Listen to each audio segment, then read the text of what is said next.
Hello everyone. நிறைய பேருக்கு இருக்கிற டவுட் என்னன்னா, ரியாக்ட்ல jQuery யூஸ் பண்ணலாமா பண்ணக்கூடாதா அப்படின்ட்டு. ரியாக்ட்ல jQuery யூஸ் பண்ணலாம். அதை எப்படி யூஸ் பண்றது அப்படின்றத நாம இந்த வீடியோல பார்க்கலாம் வாங்க. எப்போதுமே நம்ம ஒரு HTML எப்படி யூஸ் பண்ணுவோம் ஒரு jQuery அப்படின்னு கேட்டிங்கன்னா, ஸோ இந்த மாதிரி ஒரு ஸ்கிரிப்ட் டேக் போட்டுப்போம். போட்டுட்டு இப்போ ஒரு ஸ்கிரிப்ட்னு டைப் பண்ணிட்டு இப்போ document ready இதில் ஃபங்க்ஷன் ஸோ இப்படி போட்டு ஒரு அலர்ட். இது உள்ள நம்மளோட லாஜிக்ஸ் என்னவா வேணா இருக்கலாம். இது ஒரு HTML நம்ம யூஸ் பண்ணுறது.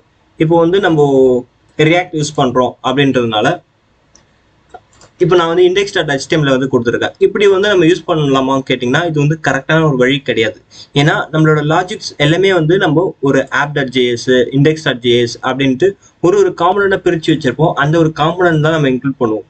இங்கேருந்து நம்ம ஒரு பட்டன் கிளிக் பண்ணி அலர்ட் கொடுத்தாக்க ஒர்க் ஆகுமான்னு கேட்டிங்கன்னா ஒர்க் ஆகும். ஆனால் இது கரெக்டான ஒரு வழியாக இருக்காது. இதுக்கு வேற என்ன ஆப்ஷன் இருக்கு அப்படின்னு கேட்டிங்கன்னா, நம்மக்கிட்ட ஒரு பேக்கேஜ் இருக்கு. என்னன்னா, ஸோ அடிஷ்னலாக நான் இன்னொரு டெர்மினலில் கமெண்ட் ஓப்பன் பண்ணிக்கிறேன். இங்கே npm install jquery அப்படின்ற ஒரு பேக்கேஜ் இருக்கு. அதே மாதிரி நான் இன்னொன்று சொல்ல வர விஷயம் என்னன்னா, இப்போ நம்ம லைப்ரரி இங்கே இன்க்ளூட் பண்ணிட்டோம் அப்படின்னாலுமே நம்மளால நம்மளோட app.js உள்ள எங்கேயாச்சும் யூஸ் பண்ணுறோம் அப்படின்னாக்கா நம்மளால ப்ராப்பராக யூஸ் பண்ண முடியாது. அது ஏன்னு கேட்டிங்கன்னா, ஸோ ஃபார் எக்ஸாம்பிள் நான் என்னோட index.jsக்கு வந்துடுறேன். சரி, app.js இருக்கேன். ஸோ இங்கே யூஸ் எஃபெக்ட்குள்ள நான் இப்போ document.ready அப்படின்னு கொடுக்குறேன்னா, இதுக்கு document.ready இந்த டாலர்னா என்ன அப்படின்னு தெரியாது. ஓகே, ஸோ அதனால நமக்கு ஒர்க் ஆகாது. ஓகேவா? ஸோ இது நான் இந்த இடத்துல சொல்லிக்க விரும்புகிறேன். இப்போ இதை நம்ம எப்படி சால்வ் பண்ணுறது அப்படின்ட்டு தான் இந்த npm install jquery -fn save அப்படின்னு கொடுத்துட்டேன். இது நம்ம கொடுத்துட்டோம் அப்படின்னாக்கா நமக்கு ஒரு பேக்கேஜ் இன்ஸ்டால் ஆகிடும்.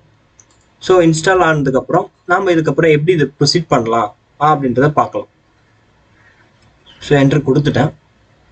ஸோ நான் ஆல்ரெடி வச்சிருக்க என்னோட index.jsல நான் என்னோட இந்த கோடையை ரிமூவ் பண்ணிக்கிறேன். இது தேவையில்லை நமக்கு.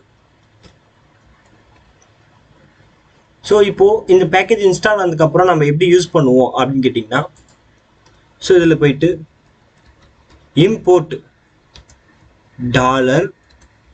$from jQuery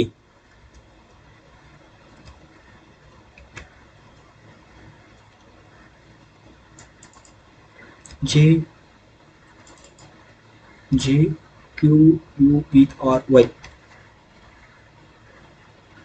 ஐ ஸ்பெல்லிங் தப்பா, jquery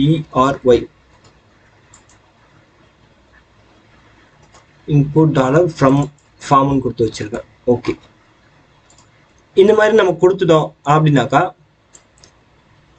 இப்போ பேக்கேஜ் இன்ஸ்டால் ஆயிடுச்சு.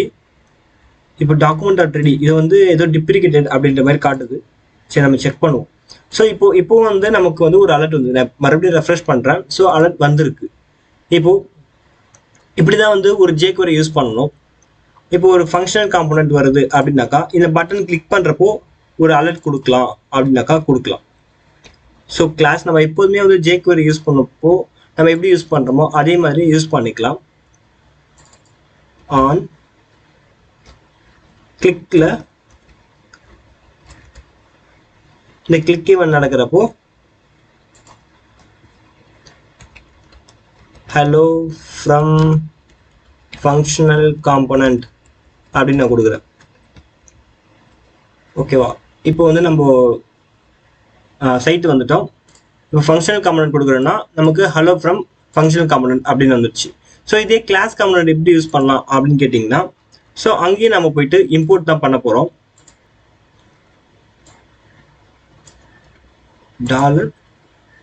இது இம்போர்ட் பண்ணிட்டோம் அப்படின்னாக்கா ஸோ நம்ம இதை காம்பனண்ட் டிட் மவுண்ட்ல யூஸ் பண்ணிக்கலாம். ஸோ இங்கே நம்ம காம்பனண்ட்டு யூஸ் எஃபெக்ட்ன்ற ஹூக்குள்ளே யூஸ் பண்ணியிருந்தோம். இதை நம்ம இந்த காம்பனண்ட் டிட் மவுண்ட்டுக்குள்ளே யூஸ் பண்ணிட்டாங்கன்னா நமக்கு எந்த ப்ராப்ளமும் இல்லாமல் கரெக்டாக வந்துடும். ஸோ ஃபங்க்ஷனல் பதிலாக இந்த இடத்துல கிளாஸ் காம்போனன்ட். இந்த இடத்துல கிளாஸ் காம்போனன்ட். ஸோ நான் வந்து ரெஃப்ரெஷ் பண்ணிக்கிறேன் சைட்டை. இப்போ வந்து பார்த்தீங்கன்னா hello from class component, hello from function component அப்படின்னு வந்துச்சு. ஸோ உண்மையிலேயே வந்து jQuery வந்து ரியாக்டில் யூஸ் பண்ணணுமான்னு கேட்டிங்கன்னா மோஸ்ட்லி அவாய்ட் பண்ணிக்கலாம். ரொம்ப எனக்கு jQuery தான் கம்ஃபர்டபுள் அப்படின்னாக்கா அப்போ வந்து நீங்கள் இந்த பேக்கேஜ் இன்ஸ்டால் பண்ணிவிட்டு அதுக்கப்புறம் நீங்கள் யூஸ் பண்ணிக்கோங்க. தேவையான இடத்துல மட்டும் யூஸ் பண்ணிக்கோங்க. தேவையில்லாத இடத்துலலாம் நீங்கள் அந்த இம்போர்ட்லாம் பண்ணிவிட்டு நீங்கள் jQuery யூஸ் பண்ணாமல் இருக்கிறது நல்லது.